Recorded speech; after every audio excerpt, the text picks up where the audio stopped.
Olá, a nossa conversa de hoje é com o diretor de Parcerias de Investimentos do Governo Federal, Marcel Olive Gonzaga. Na pauta, o plano do governo federal para privatizar presídios nos estados brasileiros. Marcel, agradeço desde já a sua participação e a sua atenção aqui com a nossa reportagem, e eu já vou começar te perguntando, essa proposta que já vem sendo debatida há um certo tempo aqui no Brasil, é para valer? Sim, Felipe, essa proposta é para valer. Assim, o programa de parceria de investimentos é vinculado hoje ao Ministério da Economia, e até o início do ano estava vinculado à Presidência da República, mas isso é uma curta história, desde 2016 já demonstrou que foi criado para trazer resultados. A gente já qualificou 336 empreendimentos, já entregamos 178 empreendimentos, mais de 708 bilhões em investimentos. Então, assim, a gente traz esse know-how, essa expertise para o sistema sistema prisional, parceria com o setor privado para essa política pública. Felipe, agora é importante a gente lembrar que não se trata de uma privatização no sentido clássico, ou seja, uma venda de um serviço ou de uma empresa, mas sim uma parceria com o setor privado para a execução de um serviço público, conforme a Lei 11.079 de 2004. Assim, nas parcerias, o poder público continua tendo assim, o poder fundamental de gerir e fiscalizar o contrato de concessão. Essa é a diferença entre uma privatização e uma parceria público-privada que a gente busca para o sistema prisional.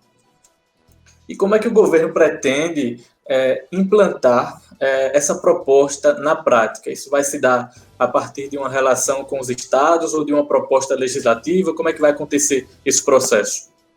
Sim, é uma parceria com os estados. Assim, a política de presídios, ela é uma execução estadual, né? A política pública é uma política pública estadual. E nos últimos anos, o governo federal vem tentando apoiar a política pública de expansão de vagas em presídios com a construção de novos presídios públicos, né? Só que aí a gente ainda tem um déficit importante. A gente tem um déficit hoje de aproximadamente 300 mil vagas no sistema prisional e com uma precariedade da infraestrutura instalada importante. E ainda assim, mesmo com essas vagas, a gente ainda não consegue produzir uma ressocialização importante desses apenados. Então, em 2019, o Ministério da Justiça propôs ao PPI a qualificação dessa política pública, e o PPI, o presidente da República, ratificou, ou seja, opinou, assim, qualificou essa política para que a gente pudesse fazer esse trabalho. A gente, assim, tem, nessa estruturação, a gente identificou 2 pilotos, um em Blumenau, Santa Catarina, com aproximadamente 3 mil vagas, e outro em Erechim, no Rio Grande do Sul, com aproximadamente 1.100 vagas. Para isso, a gente está com um time assim, super qualificado, muito experiente, o time aqui do PPI, do BNDES, do BID e de consultorias especializadas, além claro, das equipes capacitadas dos estados, né? Lembrando, uma política pública estadual. Atualmente, a gente está com um processo de assinatura, a gente está exatamente no meio de um processo no qual a gente aguarda a assinatura pelos estados dos contratos com o BNDES para que a gente possa iniciar os estudos.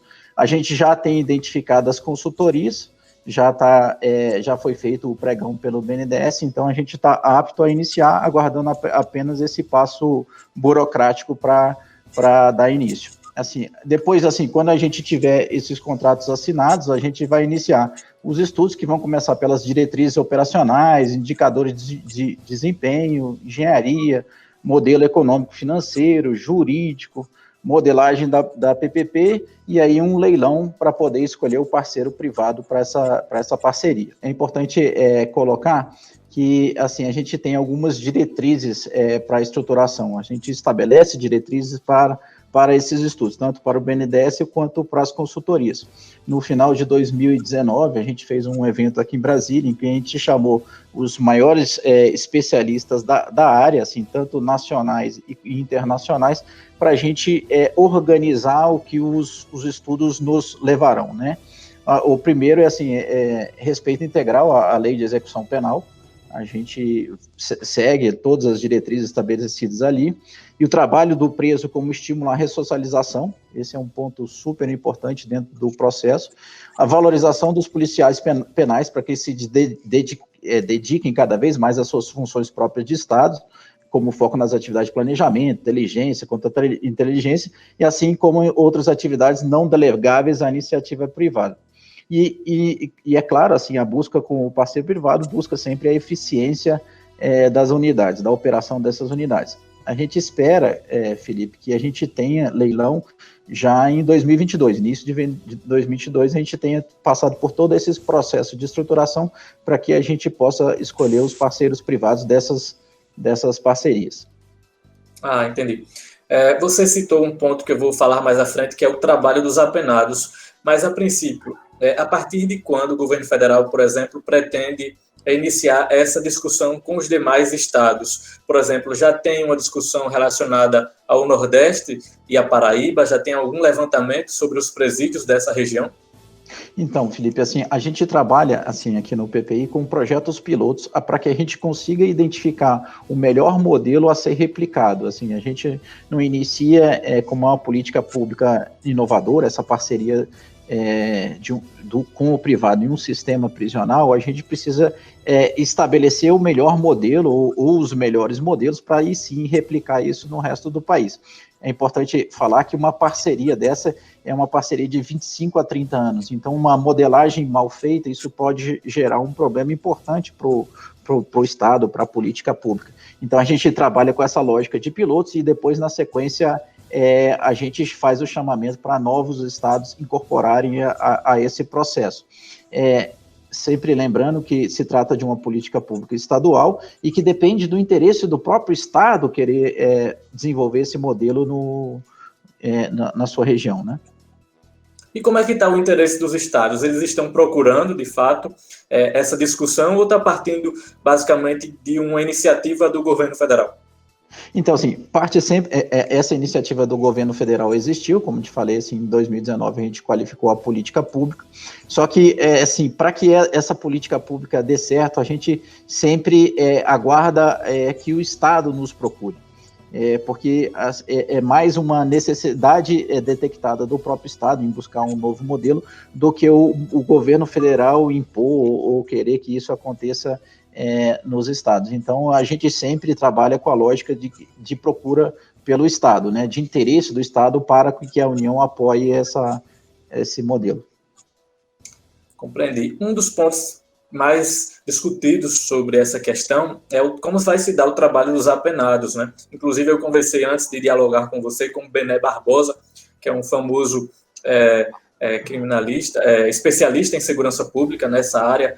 Ele apoia, inclusive, essa medida, mas ele imagina que essa será uma discussão bastante difícil de se fazer, porque a Constituição, a princípio, ela proíbe, me parece, um trabalho, digamos, forçado dos apenados. E aí ele questiona, por exemplo, como é que vai se dar esse trabalho, né, dos apenados dentro dos presídios. A proposta pensa numa alternativa de incentivo ao trabalho dos prisioneiros, por exemplo?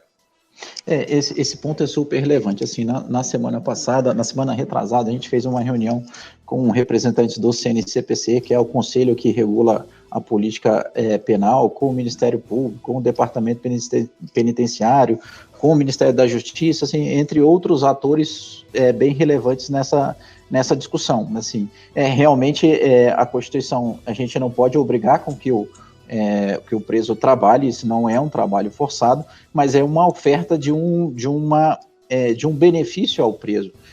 A gente tem duas referências importantes quando a gente começou essas discussões. Primeiro, a PPP de Ribeirão das Neves, que é a única PPP no país hoje de sistema prisional que existe. A gente visitou, uma PPP que funciona muito bem operacionalmente, ganhou até um prêmio assim, de melhor concessionária no ano de 2018, assim, das concessionárias de PPP, assim, então é uma referência importante. Só que lá o trabalho não é um trabalho gerador de renda, vamos dizer assim. Lá é um trabalho muito mais ocupacional, em que ele conta esse trabalho para a sua remissão da pena. Então, assim, a remissão da pena é o primeiro incentivo.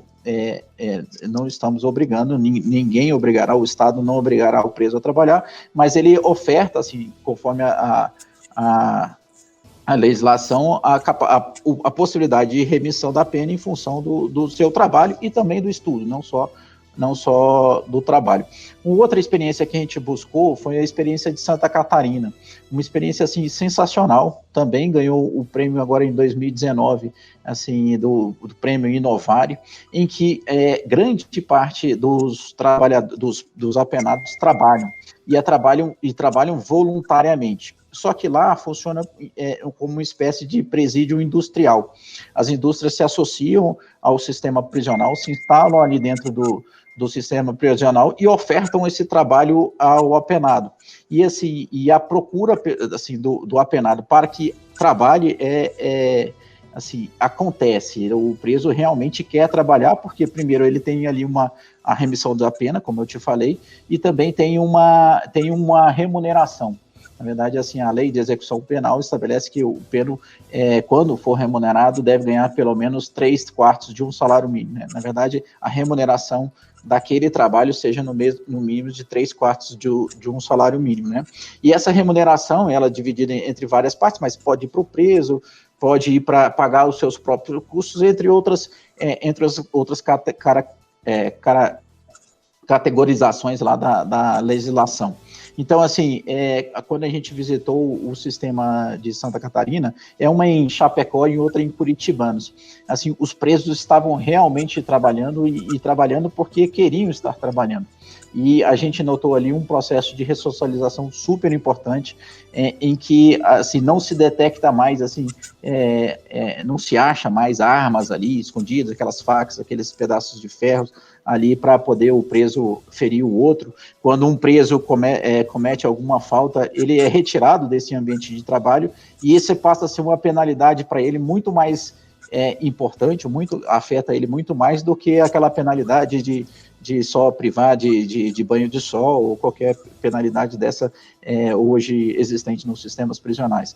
Então, a gente entende que esses dois exemplos para a gente são exemplos importantes assim, para a estruturação desses novos modelos de sistemas prisionais com parceria com o privado. A gente vai buscar, assim, que a gente busca a ressocialização dos apenados, é o fator principal, melhoria das condições de custódia dos presos, com redução dos custos para a sua manutenção, uma vez que ele gera renda para poder reduzir o seu custo de estadia ali, vamos chamar assim, e também assim, com a associação das indústrias no sistema prisional, a gente faz com que, dentro de um modelo de PPP, a gente propicia que os parceiros industriais consigam fazer investimentos mais robustos para poder ali alongando o seu período de amortização, né? Então, toda essa equação financeira entra dentro do processo de estudo. Entendi. Eu conversei também, antes de dialogar com você, com o secretário adjunto aqui do Sistema Penitenciário da Paraíba. Ele informou que o Estado ainda está indefinido quanto a essa questão da privatização dos presídios, né, desse sistema de parceria, e ele procurou, inclusive, subsídios, né, questionou se já há subsídios para embasar essa discussão. Aí a minha pergunta em que momento, você inclusive já citou isso um pouco, em que momento você vai apresentar esses dados que você acabou de me dizer a esses governadores, inclusive aqui da região Nordeste, que me parece que, a princípio, são mais resistentes a essa discussão. Vai ter esse momento, né? Não, sim, vai, assim, Felipe, a gente passa esse ano num período, assim, de início dos estudos, início do ano que vem também de estudos, ali a gente começa, assim, em 2020, ter os principais, 2021, desculpa, ter os principais elementos para poder fazer essa discussão mais aberta com os estados. Hoje a gente tem, assim, como eu te falei, duas referências importantes, também tem um parceiro internacional, o BID, em que vai buscar referências internacionais para poder a gente se apropriar desse conhecimento, né, e trazer as melhores experiências também para essa modelagem, só que no final de 2020, a gente já deve ter, 2021, desculpa, a gente já deve ter elementos assim mais robustos para partir para uma discussão técnica nesse sentido. Mas acho assim, como te falei, a gente inicia com 2 pilotos e dando certo essa lógica de pilotos, encontrando um modelo adequado, a gente tende a replicar isso no resto do país. Primeiro a gente tem que provar que é um bom modelo, né? Marcel, agora mudando um pouco de assunto, como é que está a discussão aí no setor de privatizações do governo federal nesse âmbito atual de pandemia do novo coronavírus? O foco está voltado para essa questão do novo coronavírus. O que muda diante da pandemia na discussão sobre privatizações? Então, assim, o PPI, assim, para a gente aqui, efetivamente, a gente passou por um processo de adaptação importante, acho que todo cidadão mundial, né, passou por esse processo de adaptação, mas isso nos deu oportunidade para focar nossa capacidade de acelerar os estudos das privatizações, os estudos das concessões. Então, a gente está exatamente nesse período, assim, a gente não parou. Efetivamente, esse ano de 2020 foi um processo de adaptação, mas continuamos nos estudos. Não impactou essa parte dos estudos. Lógico que impacta alguma ou outra atividade externa de campo, né? Você tem que retardar, tem que criar um ambiente adequado e seguro para as equipes para poder fazer essas inspeções de campos, mas o PPI continua tocando a todo vapor. Do ponto de vista econômico, a pandemia tende a melhorar as privatizações, a facilitar ou a piorar o processo de privatização? Eu não tenho essa avaliação, Felipe. Assim, não dá para a gente avaliar se tende a piorar ou não. Lógico que assim, como exemplo, a gente estuda a desestatização da CBTU, da Transurb, a gente tem que adaptar as demandas ao que aconteceu, assim, os números mudam, assim, a realidade muda, assim, e isso a gente tem que ajustar nos estudos. Mas, assim, não tem uma avaliação, assim, ampla para falar se acelerou, não acelerou, se impactou, não impactou, no sentido, assim, o que a gente está fazendo internamente é fazer o maior esforço possível para que esses estudos saiam o mais rápido possível, né? Assim, continuamos concentrando nosso foco aqui. Marcel, antes de finalizar, o governo tem, além dos presídios, tem planos para privatização, para parcerias em outros setores no país, nos estados? Tem mobilidade urbana, como eu te falei, assim, além de desestatização de empresas federais, a gente tem estudos de mobilidade urbana, acontecendo também agora em Minas Gerais, em Belo Horizonte, tem o processo de estudo de parceria com o privado de unidades básicas de saúde, de hospitais, de iluminação pública, saneamento, resíduos sólidos. A gente assinou um contrato com a Prefeitura de Teresina para a primeira PPP de drenagem, né, de sistema de drenagem urbana do país, é um projeto super inovador. PPP de presídios, essa que a gente está conversando aqui, PPP de unidades socioeducativas, que é a unidade para menores, né, assim, de reclusão de menores, de adolescentes, PPP de creches.